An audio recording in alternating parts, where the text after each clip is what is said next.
Okay, good afternoon. We have Justin Lin Limocon from Lamak Multipurpose Cooperative. Good afternoon.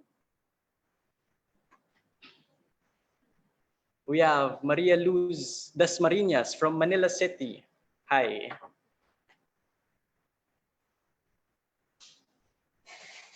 We have Amy watching from Mabalacat City. Abiko, a student from Asian Institute of Management, watching from Manila. Ralph John of Armson Food, Bohol. Jay Bautro from Sampaloc, Manila, a student from PUP Manila. Alfred Galvez, an artist from Quezon City. Okay, Nikhil Kamath from Mumbai, India. Hi, sir. We were together in Dr. Morato's birthday celebration last July 12. Yes, my friend, yes. Hi, Hello. hi there, sir. Okay. Im Eman, a teacher from St. Peter's College of Toril, joining from Davao City. Hi, sir. Elenita Cabrera from Bulacan. Ronilo Labrador from Panabon National High School in Davao del Norte. Hi, sir. Stephanie Tan from Manila. Carmen from UST College of Commerce. Vilma Galinada from CDO DepEd, Region 10. Okay, so we have so many guests this afternoon. I'm sure you're all excited to hear from Dr. Morato. We'll begin in just 3 minutes as we wait for more people to join us.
Okay, let's get started. So again, good afternoon to everyone. Thank you for joining us on this webinar by Dr. Eduardo A. Morato on coping with crisis and repositioning MSMEs. Okay, so before we begin, let me just give a brief background on Bayan Academy and the Bangon MSME program together with Facebook Philippines. Okay, so Bayan Academy and Facebook Philippines has been implementing the National Digital Marketing Campaign for MSMEs since 2017. The program aims to educate MSMEs all over the Philippines on digital marketing and the value of online presence using different tools in growing their enterprise. So this year, a pandemic has affected almost all the countries of the world, and many have taken measures to slow down the spread of the COVID-19 virus. So since March 16, as we all know, the government declared a community quarantine for the entire Luzon. Many MSMEs, medium, small, and micro entrepreneurs were deeply affected. Many have closed shops and have resulted in great loss of income. So the pandemic did not only cripple the people economically, but also impacted their physical and mental health. The most pressing concerns were the scarcity of food on the table while keeping strong immunity and sanity. Many MSMEs have experienced non-payment of deliveries made even before the quarantine period. Employees of enterprises that stopped their operations were also aching as their bosses could no longer afford paying their wages. So given all these worrying concerns, Bayan Academy, with the support of Facebook, developed this Bangon MSME program, which aims to assist the MSMEs by providing capacity building trainings to equip them with knowledge to survive and thrive amidst the health crisis. So we're actually doing a series of initiatives, no? 3 levels. So for level one, we're hosting a series of webinars on self-mastery, coping with crisis, including this webinar. Um, we're also doing capacity building with LGUs and non-government organizations, survival and rehabilitation planning for MSMEs, among others. For the second level, we'll be doing advanced digital and marketing training. And finally, for the level three, we're doing coaching and mentoring sessions on self-mastery, survival, rehabilitation planning, financial literacy, and digital marketing.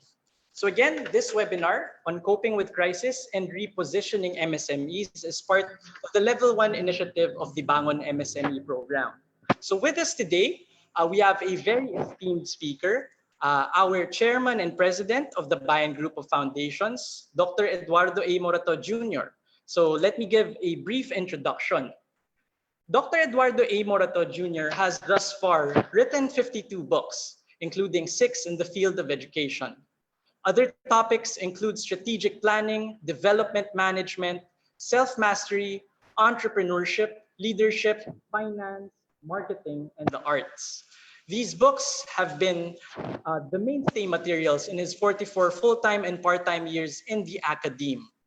Dr. Morato has advocated the whole brain learning system in all his endeavors. This system focuses on the 7 self-mastery skills of learning to think, intuit, feel, learning, communicate, doing, and leading and being. Okay, Dr. Morato has designed innovative education courses, including the Masters in Entrepreneurship for the Asian Institute of Management, or AIM, and the Ateneo Graduate School of Business, the Masters in Development Management, the Masters in Public Safety Administration for the Philippine Safety College, the Executive Doctorate in Educational Leadership for the Development Academy of the Philippines, and the Doctor in Education program for the Department of Education Superintendents, together with a degree granted by the De La Salle University. At AIM, where he spent 25 years of his academic life, he was a tenured full professor and became the Institute Dean. Presently, he teaches at the Ateneo Graduate School of Business for the Master in Entrepreneurship. Uh, Master in Entrepreneurship and its variants on social and corporate entrepreneurship. Dr. Morato has immersed himself in the world of Asian business, development institutions, and entrepreneurship, producing a sizable collection of more than 1,000 case studies, articles, monographs, area and industry studies, handbooks, and more. These knowledge products are aimed at a wide spectrum of learners from the grassroots level to high school all the way to master's and doctoral. So Dr. Morato has served as president and general manager of several government corporations, engaged in the formation of human resettlements, the promotion of new technologies, the funding of small to medium scale enterprises, among others. He has also worked for the World Bank Group in Latin America and Africa. So like I said, right now, Dr. Morato is currently the chairman and president of Bayan Academy for Social Entrepreneurship and Human Resource Development, the Bayan Enterprise Developers, Growers, and Evolvers, Micro Business Services, or Bayan Edge, and the Social Economy Action Research, or SEARCH. He's also the chairman of the ACE Center for Entrepreneurship and Management Education.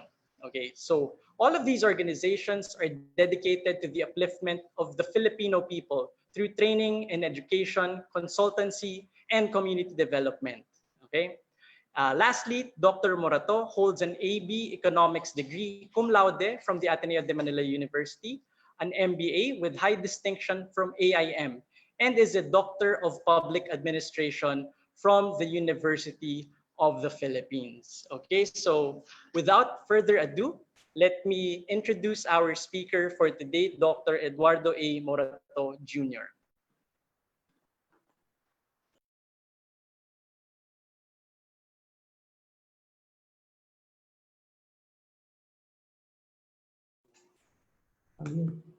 There. Yes. Good afternoon, everybody. So I'm here to first introduce the three foundations of the Bayan Group of Foundation. The first one is Bayan Edge, and it is dedicated to bringing up livelihood endeavors to become micro enterprises, from micro to small enterprises, all the way to medium enterprises. It's engaged in financing, training, and business services so that we could uplift the MSMEs in the Philippines. The second foundation is Bayan Academy, is dedicated to education. We help schools from high schools to doctoral programs. We also do technical skilling for a work-ready job force. And we also do entrepreneurship training, both informal and informal. And finally, search, which is engaged in community development at the grassroots level. Now, let me begin by saying I will divide my talk in three parts. The first part, I will talk about our experience at the Bayan Edge. This is one of our foundations. And they have been dealing mainly with MSMEs, but the smaller MSMEs. And second, we'll be talking about the larger, small, medium, and even large enterprises, but with networks of MSMEs. And finally, I will give some trends on what will happen, how the MSMEs are repositioning themselves, and what will be the industry and business trends for the future. So let me begin by sharing with you the Bayan Edge experience.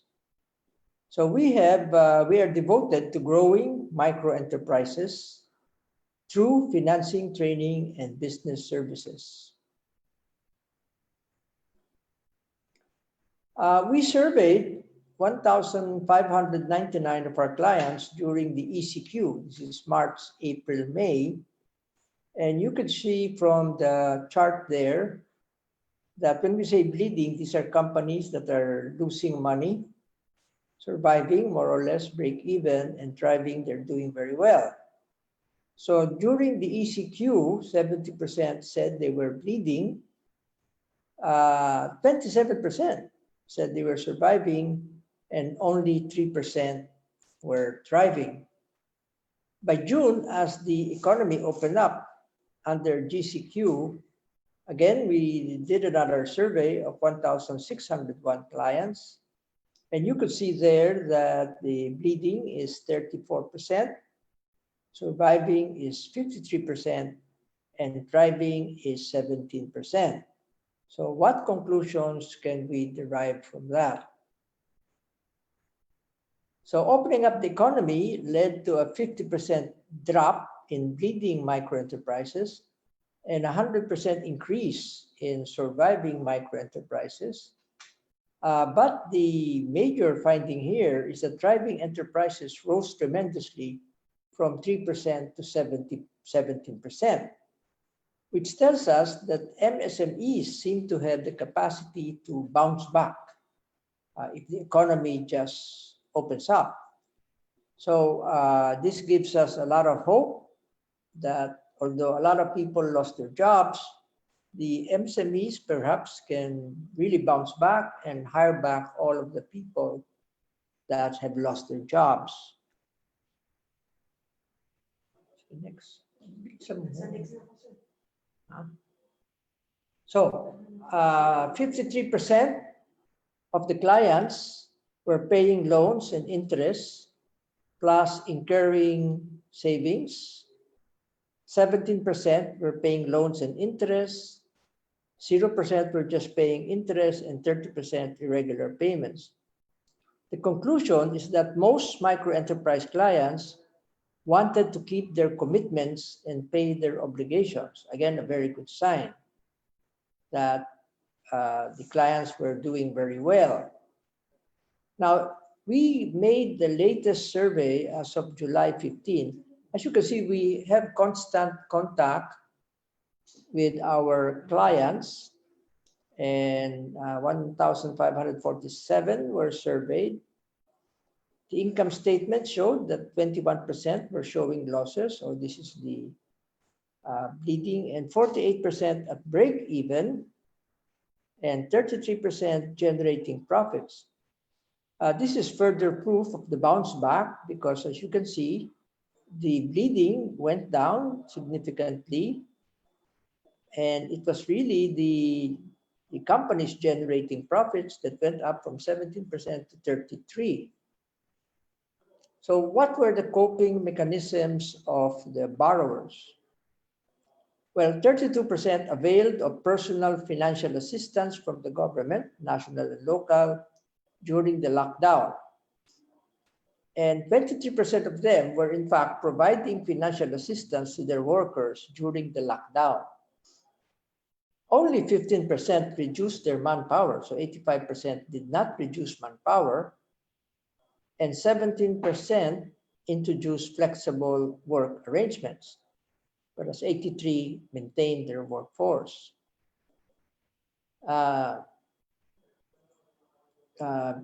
This is not 17%, I corrected this already.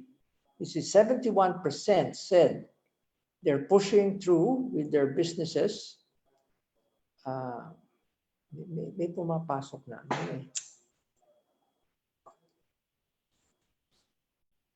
Because of their employees. They don't want to lose their jobs and their livelihood. So this is very significant. The MSMEs, we interviewed some of them, and they said that, well, if not for the employees, some of them would have closed shop. But they were thinking that of the livelihood of their employees, so they continued on. So that was a great motivator for them. We also asked them about their life change lessons. 43% said they strengthened their faith in God and the church. I guess there were a lot of prayers during the COVID period. 94% improved their financial management system. So this is the time to actually go back to the basics of finance and accounting. And they became more productive, more efficient, and more vigilant in their financial management. And 54% said the family pulled together and they developed better relationships with one another. So what are our overall conclusions? 88% of client MSMEs have good prospects to survive and thrive. That's 88, that's a very large percentage. As I said earlier, 71% said that their workers were their main motivation factor why they wanted to continue their business. 81% of respondents have been in business for more than 5 years, indicating the level of stability. Well, this shows that BuyAnEdge has really been working with enterprises that are a little bit more stable. And this is part of their resiliency. They've been around for 5 years and they know what to do. 94% of the entrepreneurs are at their prime and mature working years. And half of them, or 53%, have other sources of income. So now 70% are able to make regular profits, and 65% are able to save, and 94% of clients are planning to get new loans from BuyAnEdge. So overall, the picture does not look as dire as it did during March, April, May. It seems that the opening up of the economy has allowed many of these MSMEs to bounce back. And in the coming bear months, from October to December, everybody's expecting that sales will be better and they might be able to recover significantly. So this is quite an important finding, and these are from the smaller micro and small enterprises. And so the prospect there seems to be very good. Next, I'd like to talk about uh, those who are in the small, medium, and even large, but I'll just talk about the large because they have a network of micro enterprises. They have franchises, they have dealers, they have distributors. So I'd like to talk about them because they are connected to micro enterprises. So the we made a more deep dive case study of 16 MSMEs from different industries. So I will go to them and I will share with you what we found out through these different industries. Let me begin with two publishing companies. One publishing company has been dealing with the government and the other mainly with the private sector. The one dealing with the government was experiencing difficulties even before the COVID because of changing government policies. The government had a moratorium on procuring books from the outside. They wanted to produce their own books. So from a fairly large companies, the owner said it's now a micro company, and he's lost a lot of business from the government. So what he's now doing is shifting to e-learning, but he's just starting to do that because the movement of many schools is to rev up their e-learning modules, their learning management systems. So he's planning to pivot towards that and maybe help some public school systems and also private schools to pivot that way also. Now, the other one is a different case. It's a very successful publishing companies. It has mainly been targeting private schools, mainly Catholic schools, sectarian, diocesan Catholic schools, and they're one of the largest providers of books for the private sector. Now, before COVID, they have already been investing in online learning. They have partnered with Schoology in New York, and before COVID, they had a hard time pushing it. They only had 10 school clients who wanted to avail of their Schoology as their learning management system. But during COVID, they have their hands full. In fact, they have 115 schools under their wing now, and their capacity is about 120, so they cannot accept more. But it shows you the big shift of the schools from just pure face-to-face to blended learning and even online learning. So those are the tale of the two schools. Then I will talk about maybe those involved in agriculture. Let's start with food growing. We have several food growing companies. One is in the production of eggs. Now, as an essential product, the sale of eggs even went up during the COVID as people were stocking up on groceries, particularly eggs. And the problem that they encountered was really logistics. It was difficult to get permits from government, from national and local governments. And so they also had difficulty sourcing their supplies, their feed supplies, which came all the way from northern Luzon. They are located in southern Luzon. So they had to adjust by getting their feeds from commercial feeds. but their sales have been going up and they're thinking really of expanding their operations. Also, they found out that they really have a big market in the surrounding areas to them, rather than selling a lot of it to Metro Manila. They found out that there's really a big market around Calabar zone, and the distance will be better if, in fact, they sold to Calabar zone rather than to Metro Manila. But they found out that it's one of the industries that actually thrived very, very well during the COVID. The other company is a food growing vegetable company. It's doing this specialty vegetables and edible flowers. And this they were selling to fine dining and gourmet restaurants who would put these edible flowers and decorative vegetables on their plates.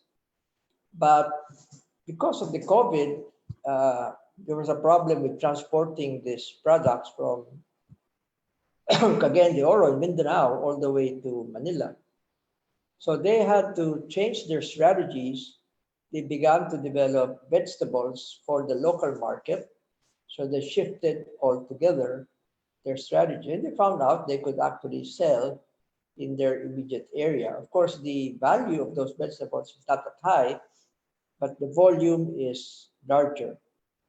Now, this company also are into vertical urban gardens, and that was selling very well during the COVID lockdown. And they were also catering to rural nurseries, and that also went up during the COVID. So the two food growing companies actually did very well during the COVID crisis period. So the food growing companies. Then we have the food processors. The food processor that we have is one making noodles. These are noodles with short shelf life. You have to cook them right away. And at the beginning, they had difficulties, and they had reduced sales for the first few weeks. But then, sometime the middle of March to the end of March, they got their markets back. They found out that while they lost a lot of the restaurant markets that they were delivering to, and some of the stores, their sales in the wet markets, particularly the cloverleaf market, the big baksakan, actually increased tremendously. So before they were just using one L300 van to sell to the cloverleaf baksakan. Now they were using two trucks, and overall their total sales actually of noodles went up 125%. Part of the reason being that the local government started distributing relief food packages, and one of the favorites was noodles. So how does a company intend to develop its future strategies? They said that the lesson for them is to develop products that have longer shelf lives, because evidently there are noodles with short shelf life and noodles that have longer shelf lives. And because they got stuck with spoiled inventory at the beginning of March, but they think that going to the future, they should have longer shelf life noodles. And they found out that the wet markets, which they really didn't explore a lot before, turned out to be very lucrative for them. And it turned out that the government became a significant buyer during all of this crisis. So on the whole, the food processing company did very well. So then we go into food retail. Now, many of I'm going to talk about two chain stores. One is kind of big, but they have 1,400 outlets worldwide. And they have 400 franchisees with 1,400 stores. But not just in the Philippines, they have in Thailand, Indonesia, uh, US, Canada, but mainly their stores were in the Philippines, and the COVID actually affected their retail sales significantly. There was a very, very big drop in sales, particularly in the malls. But fortunately, their Thailand and Singapore sales did not go down. Somehow it was not that affected by COVID. So they had a buffer market out there. But in the Philippines, they suffered tremendous losses because of the shutdown of the retail outlets. And what they began to do immediately, a week after the lockdown, was to shift to the home sellers market. So they began developing other product lines aside from what they were doing. They were mainly into kiosks and stalls selling flavored fried potatoes. So what they decided to do is develop other product lines, chicken, lumpia, goto, and they began gearing this for the home selling market. So that started fine. It's beginning to have traction in the market. And as of the latest, they said that many of their stores were reopening, but sales are not yet that large. But in the process, they've had to lay off a lot of their corporate overhead so that they could avoid the large fixed cost overhead. And in exchange, they said they will be more relying in the future on variable costs like consultants or work at home people. They will pay on an output basis so that if sales go down, you don't need the people. If sales go up, then you could tap the people. So they were going to rely more on variable costs rather than a very high fixed cost. So that was their strategy. So they're breaking even lately, and they expect to rebound in the coming months, uh, expanding their product lines so that they could develop these multi-market channels. So not just the malls and the out-of-mall stores and kiosks, but they will also develop the home sellers market with a lot more product lines. There's another food chain, a much bigger one, but they have about 300 plus stores all over. 60% of which are in Metro Manila, and the rest are all over the Philippines. So they suffered also tremendously because most of their stores are in malls, except they're standalone. What they noticed was the food delivery service went up tremendously, particularly the ones from Grab and Food Panda. They have their own delivery, but the Grab and the Food Panda actually was the one rising tremendously because people will look at these two and they have a wider array of food to sell. So it was like the customers had a bigger choice. And so that those sales went up tremendously. Now, this company has a food manufacturing plant. So they also develop packaged food products, and they also develop a home sellers market right away, first week also of March.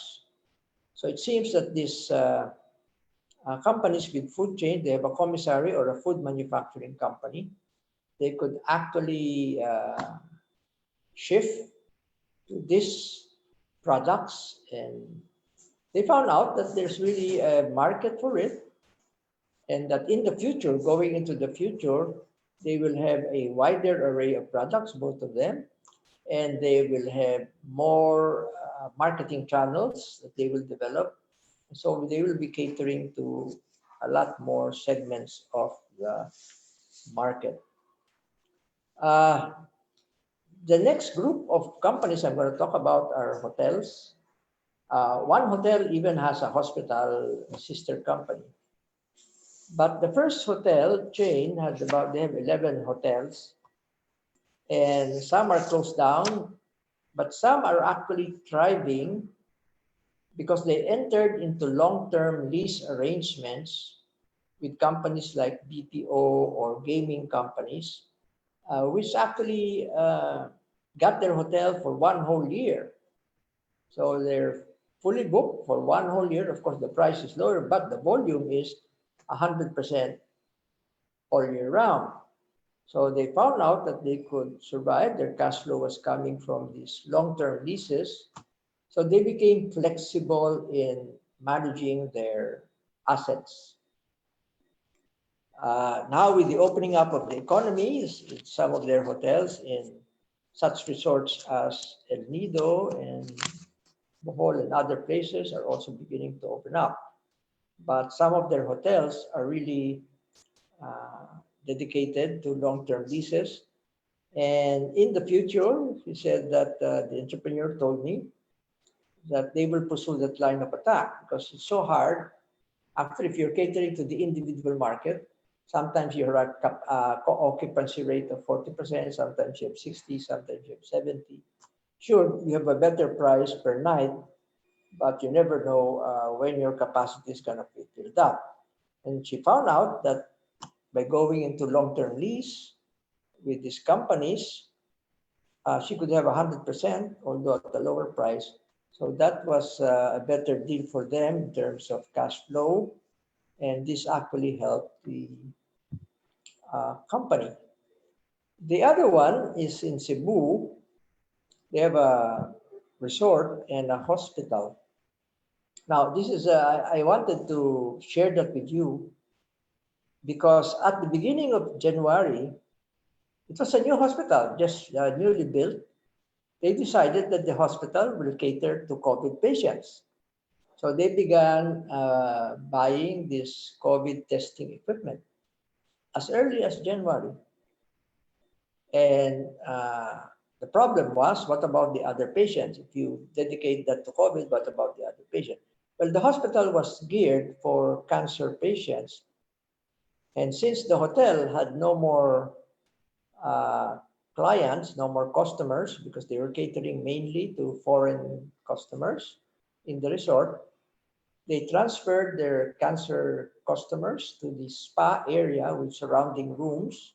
So you could see that the cancer patients were in a very nice surrounding. There was a spa, there was a pool, very, very nice ambiance, the beach, coconut trees and everything. So wow, what a wonderful hospital. So they had that and they're thinking that, hey, maybe we could put the physical therapy here and the other parts of the hospital here. Meanwhile, how's the hospital doing?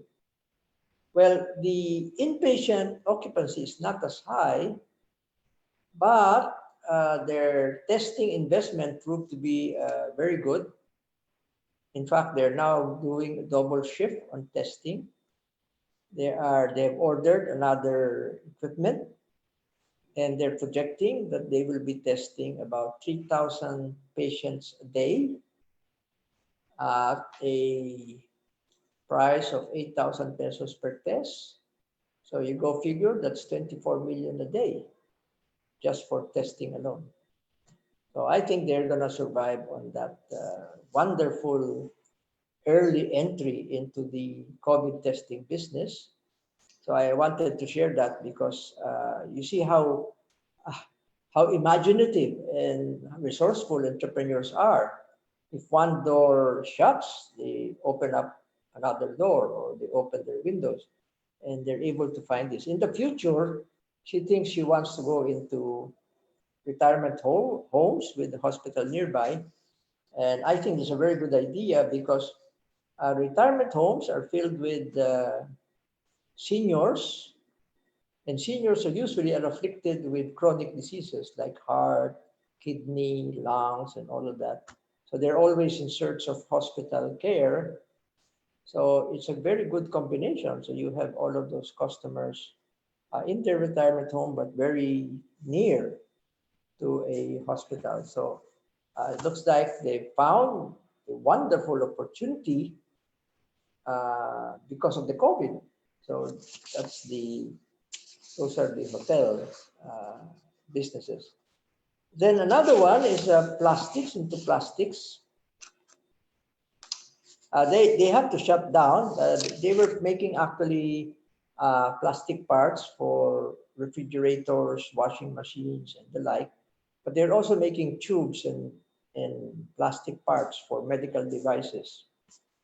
So, of course, the factory shut down, but after a while, they were allowed to operate the factory 3 days a week for the medical devices.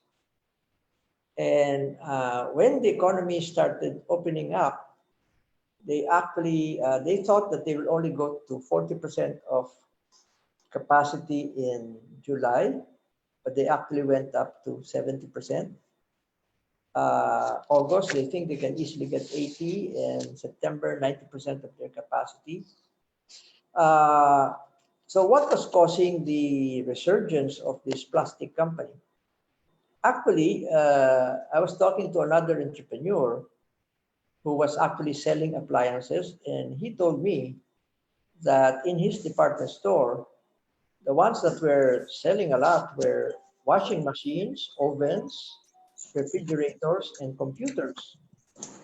I guess during the COVID time, people wanted to cook on their own. They wanted to wash their clothes, and of course, distance learning and zooming. So, so in fact, when they opened up the company, the people selling appliances or making appliances actually had a surge in order.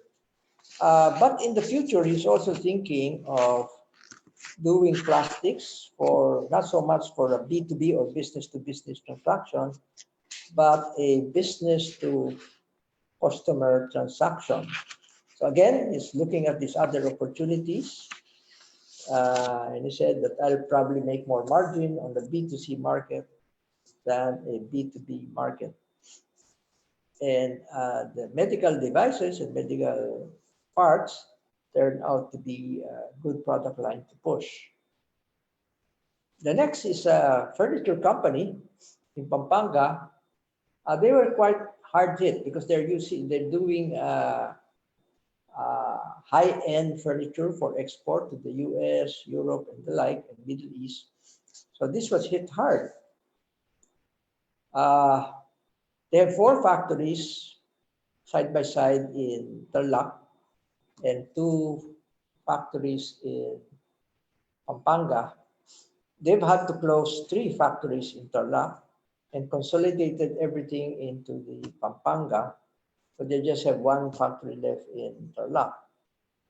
And they're also shifting to the domestic market. In the past, they were catering to the high-end, middle-aged market, but they're thinking of shifting to the younger market, those living in condominiums, new families starting up, because they think that it's going to take a while for their more mature clients and their export markets to get back on track. So they have to shift their market. So they've had to also lay off a lot of people when they actually shut down all of those buildings.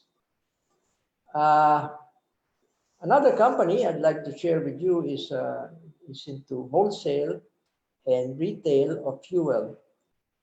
Uh, of course, during the lockdown, there were no cars running around, so the demand for fuel went down. Except for companies, their wholesale market did not go down altogether because there were food manufacturing companies that in fact required more fuel. And so that remained a good market for them. But the retail company, the retail gas stations, was not doing very well. But I guess when the economy opens up again, the retail will get back into action. And they've discovered that their wholesale market continued to be doing very well, and therefore they can easily get back into action. I'll just share to you one more, which is a company that's a very, very innovative.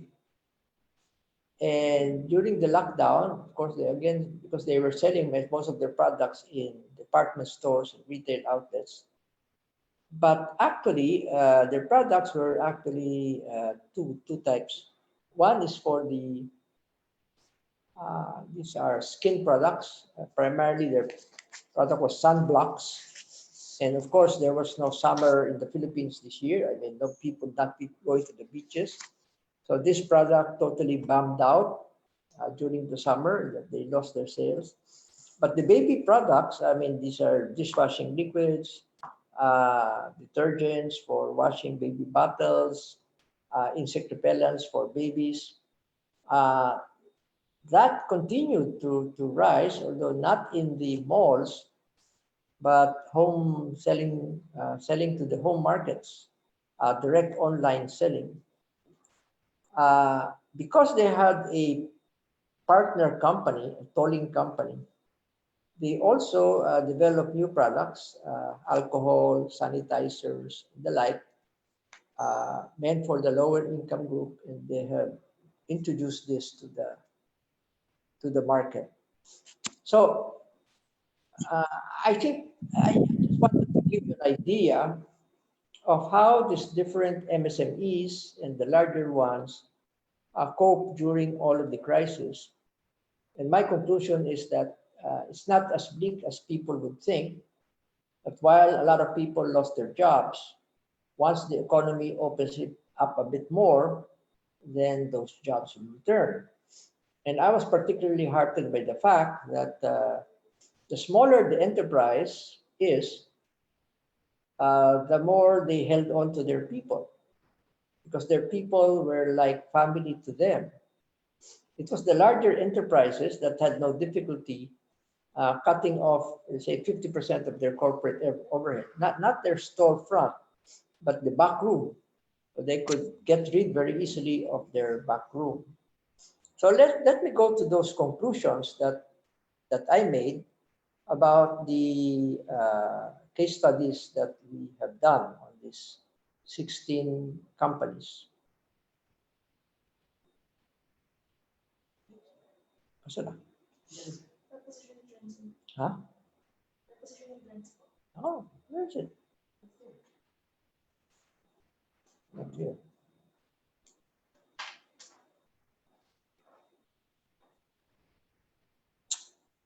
Where is the next one?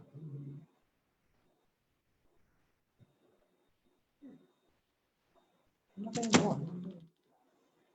Okay. So again, I'll just repeat, while smaller enterprises tend to retain their people since they have become part of the family business, larger enterprises are more dispassionate about people and tend to drastically cut the manpower complement towards a leaner, meaner organization. The organizational strategy of larger MSMEs is to decrease fixed overhead costs like fixed salary, huge spaces, high utility expenses, large marketing budgets, hefty capital expenditures, and rely more on variable costs that go up and down with sales. Outsourcing and entering into longer-term partnerships or relationships with suppliers, service providers, and freelance technical talents will be pursued more vigorously. MSMEs have found the benefits of multi-channel marketing, from brick and mortar outlets to distributors, wholesalers, to franchisees and licensees, to online selling and social media marketing, all the way down to home selling and other sorts of resellers. Logistics companies have sprouted exponentially. These are delivery systems to handle the growing volume of inbound and outbound deliveries. There has also been more reliance on online stores, thereby increasing door-to-door delivery systems. The crisis spawned a lot of home-based enterprises, some of which have potential to become more formalized businesses. Entrepreneurship seems to be on the rise, especially since a lot of people lost their jobs. And along with these trends, people are learning to set up their businesses and learn the technical aspects of their businesses through online courses. So you could see a lot of people turning to these webinars and technical courses. The crisis has also forced many enterprises to go more local in their, I mean, say their local area, and offer their products and services to nearby communities and markets due to problems encountered in long distance sourcing of supplies and delivery of goods and services in far-flung outlets and far-flung customers. There's a need for immediate digital transformation for many industries and sectors, especially education and training, publishing, business outsourcing, and many more. The fourth industrial revolution will proceed at a much faster rate, and new jobs will give way to new ones. Huwag din yung lagay ito mga comments. Work from home arrangements have been found attractive by both workers and business owners.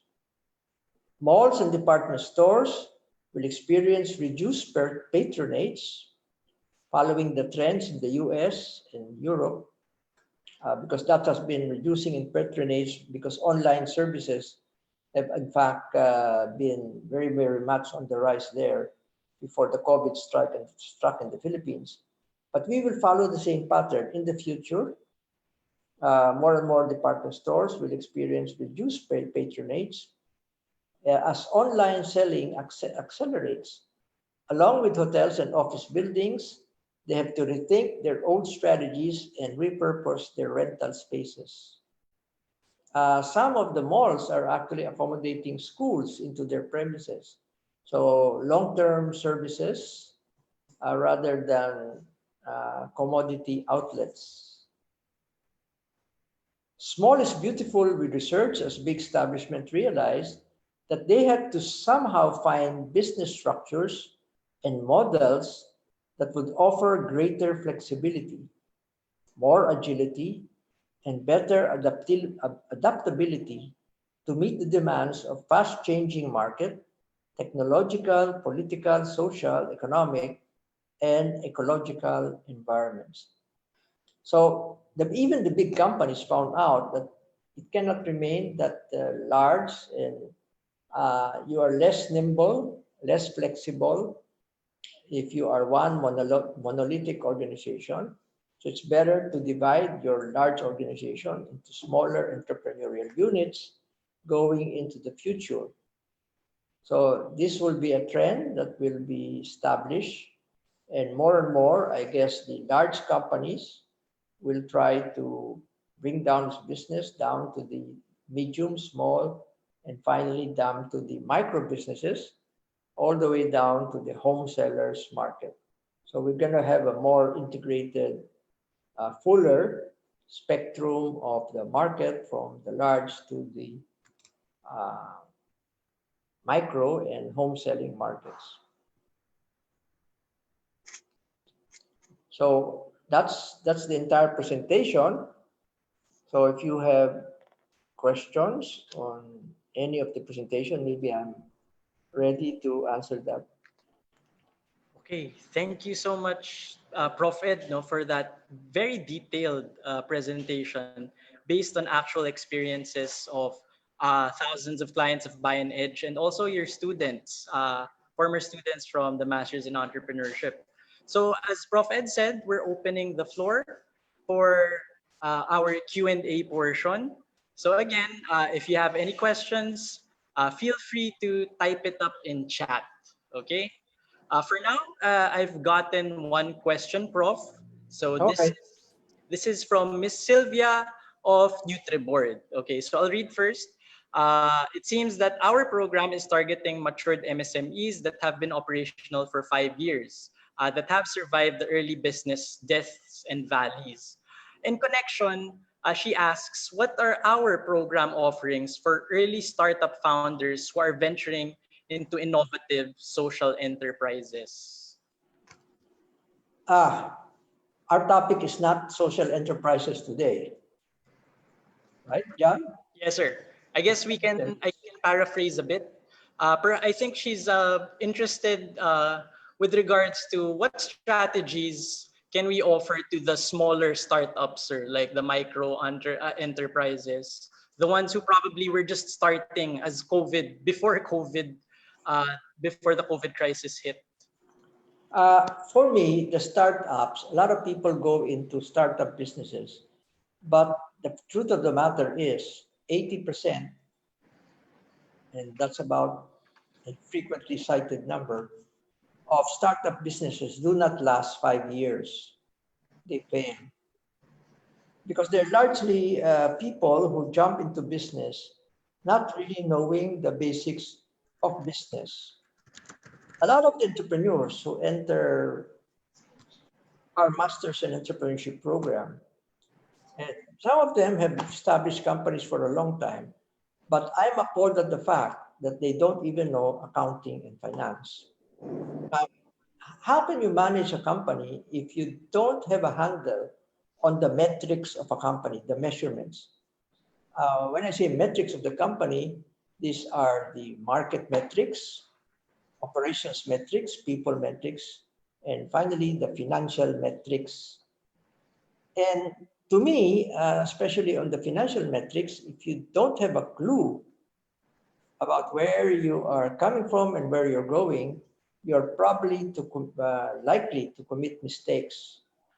I've always said that the most important financial statement is something that most businesses do not look at all, which is the balance sheet.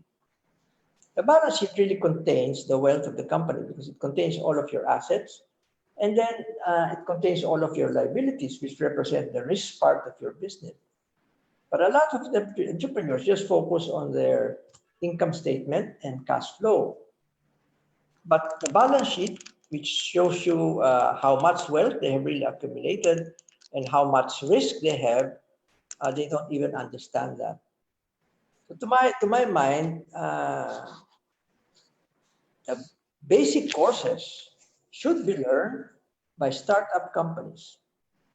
And you will avoid a lot of pain, a lot of headache, a lot of sorrow if you just go through these basic entrepreneurship management courses. And a lot of entrepreneurs, I see them cropping up, especially during this COVID, they're all cropping up. But yeah, maybe they can sell to their neighbors. They know that their cost of goods sold is maybe this is 300, I'll sell it for 600. Fine if you are at that level. But once you get into more formalized business, it's not as simple as that. You begin to have an overhead and you begin to be paying the salaries of people on a 15-30 basis. And suddenly it's not you and your cook or you and your children doing the dishes, but you have to handle a lot of people. And that's very, very different. So if you don't know the basics of business management and entrepreneurship, you're likely to fall somewhere down the line. So it's important to train yourself very well at the beginning. Because I don't even know what business you're going to enter into, but whatever business you're entering into, I found out that the entrepreneurs who actually take up our courses and they begin to be very good at it, they actually are able to rev up their business to a much, much higher level. Because now they understand the metrics. They understand what can go wrong, how they can survive, how can they be more resourceful, how can they avoid risk and all of that. Once you understand that, then your chances become better. Okay, thank you for that, Prof. Actually, that's very related to our one of our upcoming webinars this week. Actually, si Miss Estelita Katakutan or Miss Babes of Executive Director of Buy and Edge will be talking exactly about that. Her topic on Friday is the three steps to financial wellness: measuring, managing, and multiplying your wealth. So I think she will be expounding on your point that you have to be able to measure your performance before you can assess exactly how well you are doing during this crisis. Okay, we have a next question, sir. So Okay. this is from Miss Abiko. So she asks, how do you encourage businesses to register their business and contribute tax and position themselves as contributing to government resilience in this pandemic? She adds that many are actually afraid to pay tax because of the unstable situation right now. Uh, Afraid to pay tax. They're afraid to give anything to government, not just tax, you know. Uh, I don't know how to answer that question because it's to the interest, to the selfish interest of the entrepreneurs to avoid paying any and all sorts of taxes. I guess the one asking the question, you're from government or you're from a school system? So, Miss Abiko, feel free to unmute yourself if you want, or you can just type your. Uh, Are you from the school system, I'm a student. government? I'm a student for development management. So Okay, okay. but Uh, if not, I just want advice. How can I convince others? Abby, it's very hard to convince people to go against their self-interest. And I guess in the school system, if we teach the people from very young to be more altruistic, more other-oriented rather than self-oriented, then you have a chance. But until you're able to do that, people will become as selfish and as self-centered as they want to be. They will become as greedy as they want to be. And the reason for that is there's a lot of incentive that you can see to be greedy. You get more money, you spend more money, etc., etc. And but the basic value systems have to be actually taught as early as grade school, high school, that you have to be a good corporate citizen and that you have to help the country grow by paying your taxes well, complying with the regulations of the environmental compliance, the health, the fire, etc. And all of these things, compliance alone, right? It's not just taxes, but compliance with all the requirements of government. You look at Boracay, that's a famous example.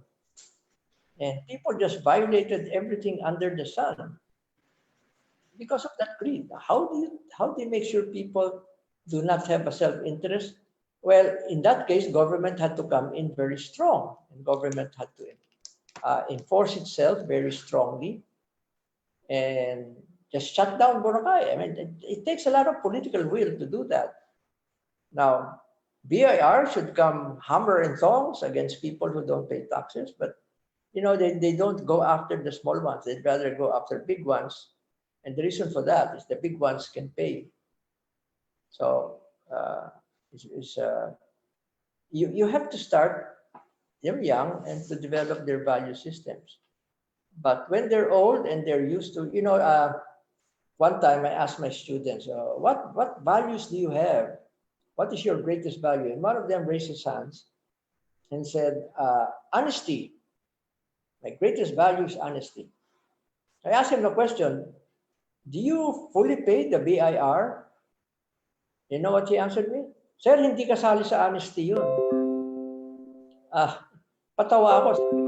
Oh, you expect your people to be honest, but you are dishonest with the government.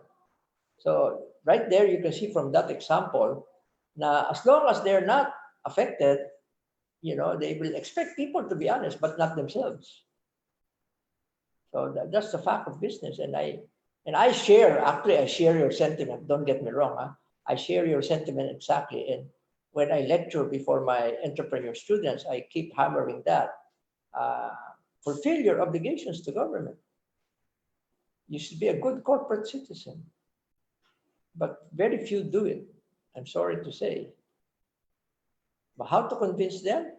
You have to infuse them with the values. And every time we have a case study, every time I have a chance, I actually lecture on these things that we have an obligation to one another.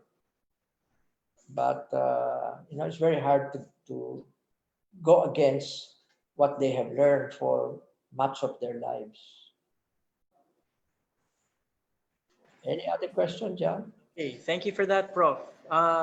Okay, for our next question, this is actually related to your example of Boracay. So, Mr. Reynaldo de Lima of ML Suites asks, for hospitality and tourism sectors, which are the most affected by this pandemic, what can you suggest for the management to do, especially since customers are afraid to travel this time? What are the ways you think we need to focus more on so we can cope up and reposition our hotels while waiting for the sector to bounce back? Actually, before COVID, I actually made a study of all the industries in the Philippines. And the one with the brightest shining star before COVID was, in fact, tourism and hospitality.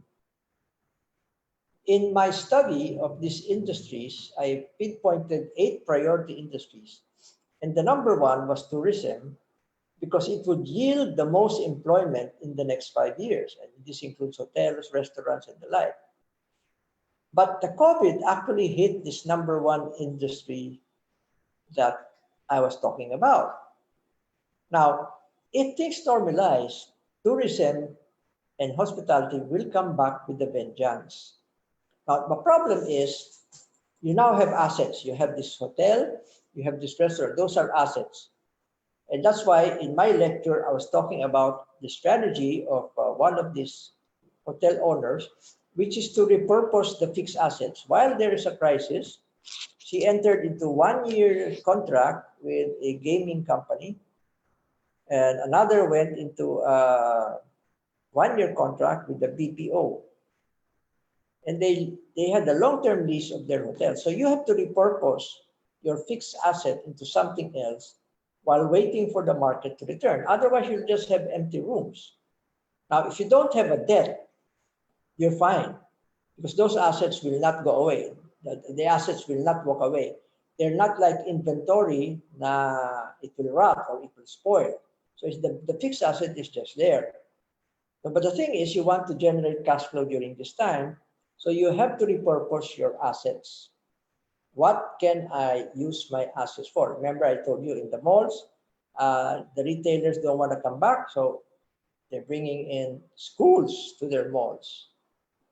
So these are, for an asset-heavy business like yours, you have to repurpose the fixed asset, the physical assets, while waiting for the market to come. But mind you, when this COVID lifts, if they find the vaccine and all of that, and suddenly it lifts, tourism and hospitality will come back with a vengeance. Because the people are so pent up and they have to de-stress, and you will see tourism galore rise up again. So it's really a very, very sunrise industry. Unfortunately, it was the hardest hit. And in fact, I was telling people, the tourism industry is the one that's going to be least affected by the fourth industrial revolution, artificial intelligence and all of this automation. It's going to be the least affected among all of them. Many industries will be affected, factories, call centers, mawawala lahat yung mga call center jobs na yan into voice machines. All of that will go away. But not tourism, because it's a high-touch business, high-service business. So everything going for it, except COVID. When COVID goes away, it will bounce back tremendously. So titiis ka, and meanwhile, you just have to repurpose your assets. How do you lease your assets such as you get some cash flow for your assets? Okay. Thank you, Prof, for that advice.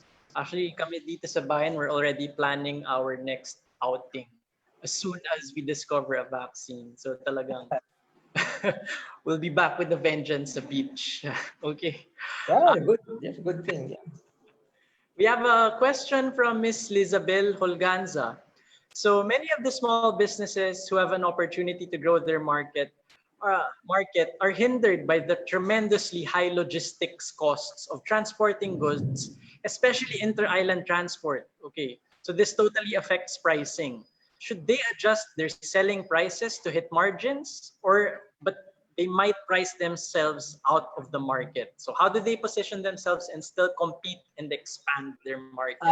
When I was giving the examples earlier, I told you some of the strategies of the companies, which was to go local and more immediate community. Remember the egg company?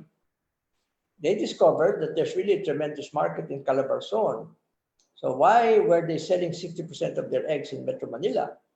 But in fact, right in Calabarzon, this is the population of Calabarzon has outstripped Metro Manila. The income of Calabarzon has been going up. So they found out that there's a ready market. So I think we have to change our concept of market. Remember that vegetable growing company that was selling edible flowers and vegetable decorations to the fine dining in Metro Manila. They discovered their market in near Cagayan de Oro, and they started selling vegetable to the nearby area. Because logistics is going to be high in a archipelagic country like the Philippines, where logistics is very, very inefficient. I've suggested that you actually do a hub and spoke strategy.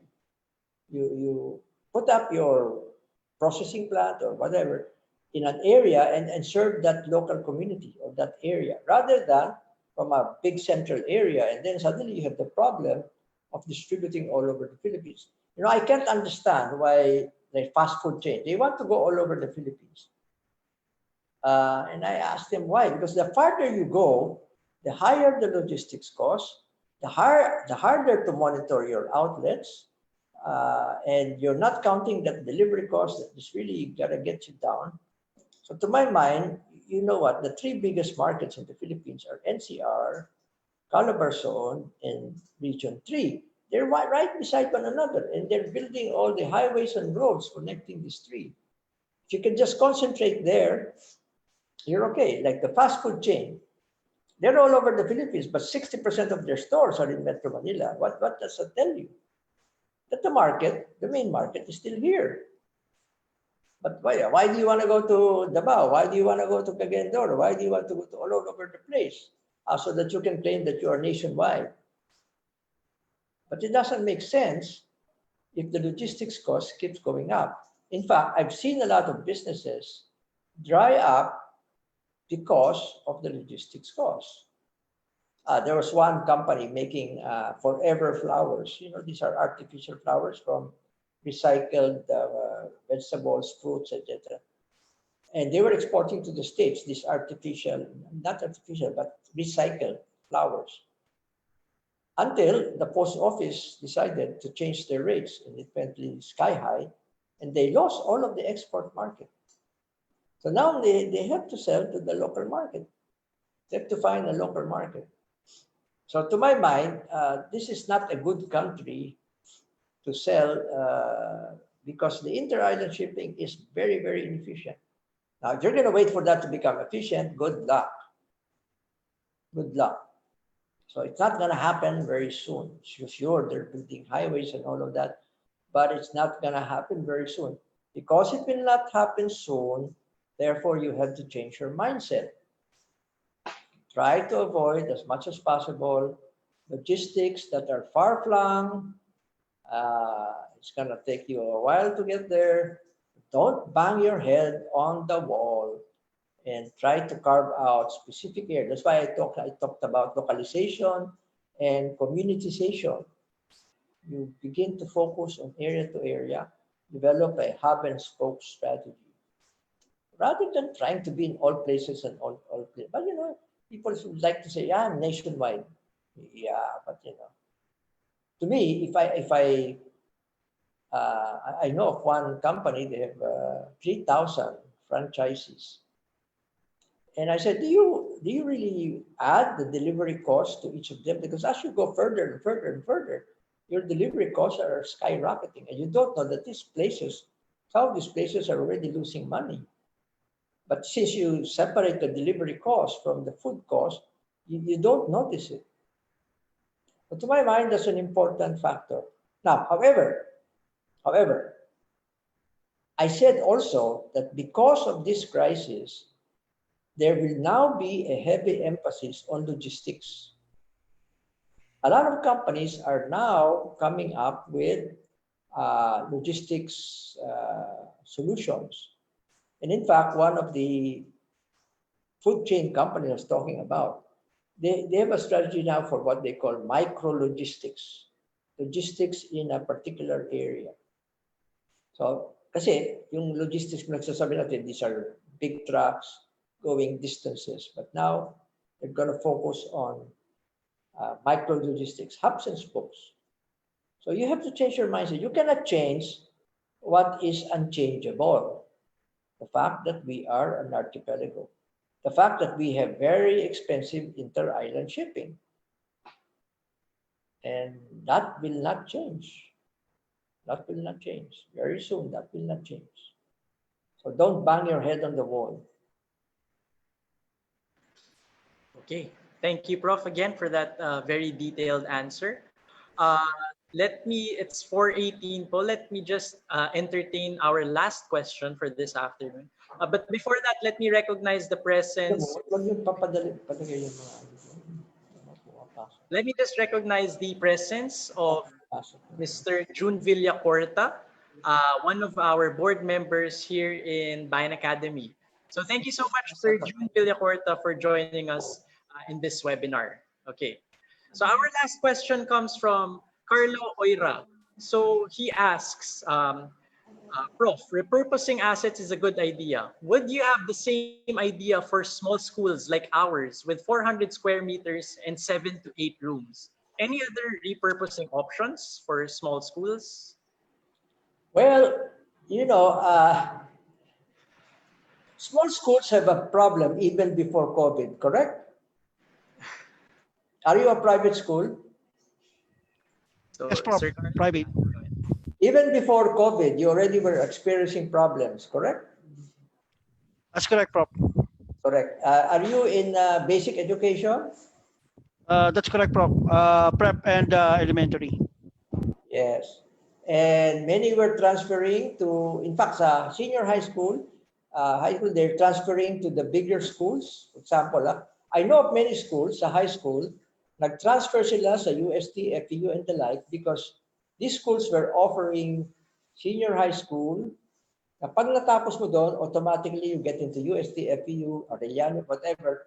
So, ang laki nang nawala sa private school. Pangalawa, the fact that humihirap ang income, they will shift to public schools. So, maraming problema ang small private schools. So, and the only antidote there sa akin as a small private schools is to have a unique education proposition. Now, we run a program here and we award every year with the awards, the prize money coming from Rex Bookstore. And every year we have this contest for the most innovative schools. And one of the schools, their enrollment has dropped from 2,500 to 500. And now they're back to 5,000. And this is a small school like you. So what did they do? The grandson of the founder, the owner, actually went around and said, what are students doing? So he found the students in computer shops, playing games, etc., etc. So he decided to reposition his school such that they will take on robotics and computers more and more. And I think last year they won the International Olympiad on robotics in Spain. But this repositioning of the company, he said, his one insight was start from where the students are coming from rather than where we want to be. Usually kasi most schools, we want to teach this. Your students, you just listen to us and we will just tell you. But anyway, this guy, his approach was, if this is what the students want, I will start with this. They're interested in computer, they're interested in robotics, then we will make sure that that is built in. So we will have gamification, we will have robotics and all of that, so that they can learn their physics better, their chemistry better, their language better. Uh, that's one way to reposition your schools such that it begins to be attractive. One school naman, one small school, they decided to have whole brain learning. And so they trained all of their teachers into whole brain learning. So they have a new approach. And the parents took notice and they began sending their children back to the school because they have a unique value proposition that wasn't there before. And all the teachers were retooled and retrained to be better teachers. So that's another way. Now, unless you find those kinds of strategies, then you might end up really trying to repurpose your school altogether. Now, as I said, yung ibang mga hotels, ang ginawa nila, they became long-term leases for companies that were into PPOs, and so they became offices, long-term leases for offices. So that's one way you can think about. Ano? Ang malaking nagiging negosyo ngayon are dormitories. And because of the transport problem, the traffic problem, so pag nawala naman ng crisis, balik na naman yung traffic. And really, ang nag-uusbungan are these dormitories. I know of one entrepreneur, he actually found out that there were these container vans in the pier. There are 70,000 container vans. Nobody wants to get them. They're just piling up there. So he converted them into dormitories. Some are air conditioned. And he would charge about 65 pesos per day for non-air conditioned and to 75 pesos per day. But he has a very, very high occupancy rate because the workers spend roughly 150 pesos to 200 pesos a day on transportation. So he was offering his vans at 65 to 75. So it's near full capacity. So innovations like that, you have to think about. Kasi pag wala nun, or since marami kang kwarto-kwarto, they can be developed into mini offices, mini retail shops, or the entire school system, as I said, could be recalibrated. Ang dumadami ngayon, yung mga naghahanap ng courses na madali silang makahanap ng trabaho.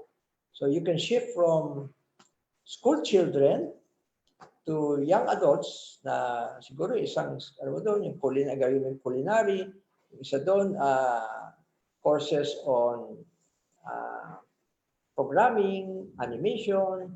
Kasi the movement is towards this type of courses. That will get them a job right away. So from a school catering to basic education, you can cater to people looking for a job. And ang dami-dami niyan ngayon. Especially since 500,000 OFWs were sent back looking for a job. So could you imagine how many Filipinos are looking for technical skills, entrepreneurship skills, and maybe it's a way of rethinking, hey, maybe my school can be repositioned that way. So I think what the crisis is forcing a lot of entrepreneurs to do is to really dig deep into their arsenal of creative, innovative ideas and try to change their business models accordingly. So this is something that you also have to do because I think even before COVID, nagsasuffer na yung mga small schools. And Okay, thank you, Prof. A lot of people have come to me on the same issue. So iba, hinahanapan ko talaga ng paraan of how to become a better school. But kung hindi posible, then find another purpose for your school. Okay? Okay. Thank you so much, Prof. Again. And thank you, Sir Carlo, for that question. Naka-libreng consultation po kayo kay Dr. Morato. I think with that, we can end our session. I think that's a fantastic point that in the midst of the crisis, Prof, entrepreneurs really have to be even more creative and innovative, even more so than usual. Okay. So thank you so much again, Dr. Morato, for your presentation, Yeah. for answering our questions. Let me just indulge you very quickly, sir.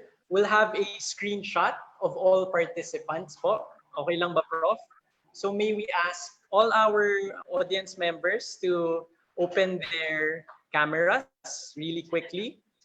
Okay. This is for our Facebook account. Okay. One, two, three. Smile. Okay. Any more? Lumalabas yung may black na yan. One, two, three. Smile. Okay. So again, thank you so much to everyone. Thank you, Dr. Morato, for your insights and your lessons. We hope to see you in our next webinars. Please don't forget to fill up our evaluation form. And if you stay for a few minutes, we will be flashing our upcoming webinars for the rest of the week. This is our Bangon MSME week in partnership with Facebook. Okay? So thank you again, and God bless to everyone. Keep safe.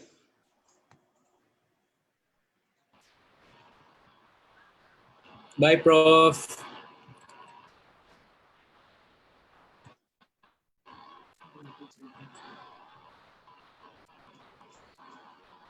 Yun ang problema. Kasi habang binabasa ko, biglang binablock yung binabasa ko.